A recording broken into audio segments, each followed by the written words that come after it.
Hi, Mr. Gruber. I'm Mr. Bonkers. I'm a real physical person. I'm here sharing the space with you.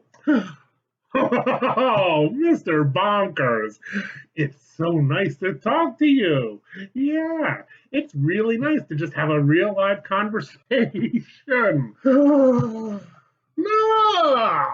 wait, conversation. Yeah, we're gonna have a conversation about physics. Physics. I'm supposed to talk to you about physics. Yeah.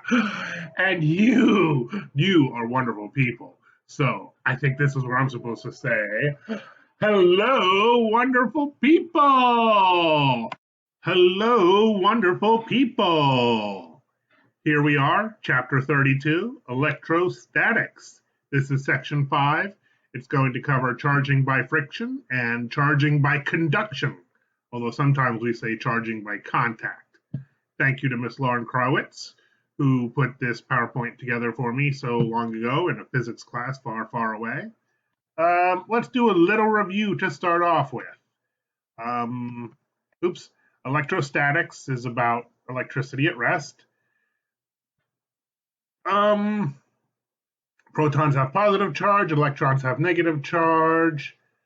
Like charges repel, opposite charges attract. What's next? Facts about atoms, truth, conservation of charge. Oh, the definition of an ion. If a neutral atom loses an electron, it's now a positively charged ion. If a neutral atom gains an electron, it is now a negatively charged ion. So any atom or molecule which has one too many or one too few electrons for the number of protons it has in it is called an ion. I think we might have mentioned this before. You definitely should have heard it in biology and chemistry. What else? So charges are not created or destroyed. True. They're just transferred from one material to another. Charge is conserved. That's the law of conservation of charge. Coulomb's law, we covered that. K is the constant. Q1 and Q2 is how much charge are at those two positions, and D is the distance between them. Don't forget Q is measured in coulombs, which is just a number of electrons, a really big number.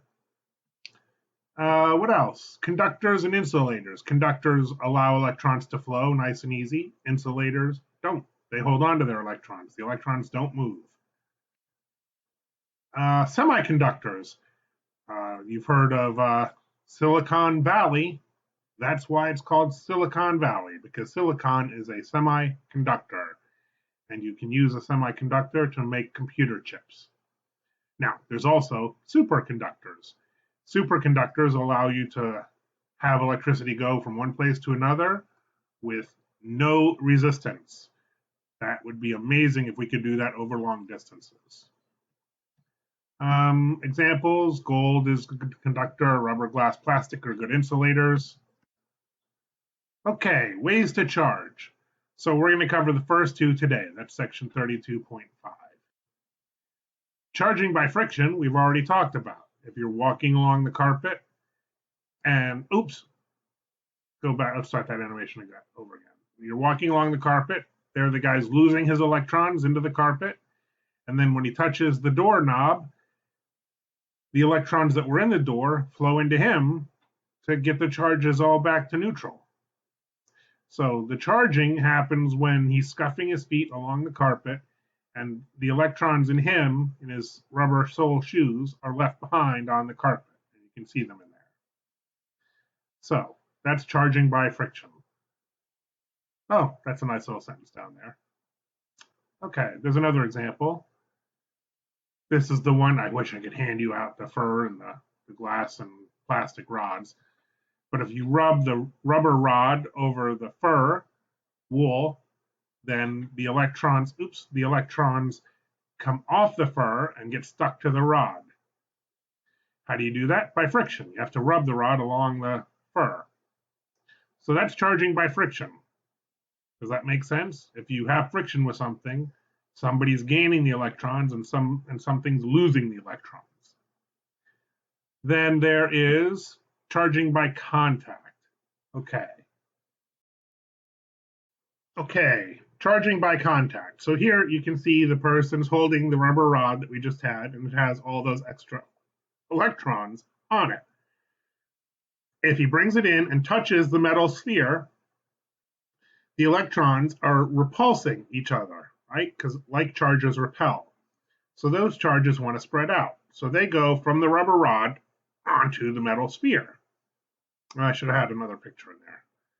So now we have the electrons in the metal sphere where it touched, and like I said, they want to push away from each other, so they spread out all over the sphere. And that's contact.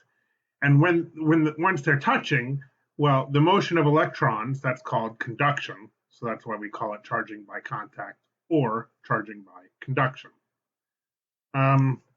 This picture shows it a little better because it shows the electrons. Once it's in contact, then the electrons are moving onto the sphere. Then you can pull it away and you have charge on the sphere and charge on the rod. Does that make sense? I hope so. That's, oh, yeah. So that's something I do for fun. Although I don't do it in plastic like that. I do it on wood. The end. That's the end of the chapter. A few simple questions. Good luck, and we'll see you tomorrow. And hopefully, I'm going to go finish my conversation with Mr. Bonkers.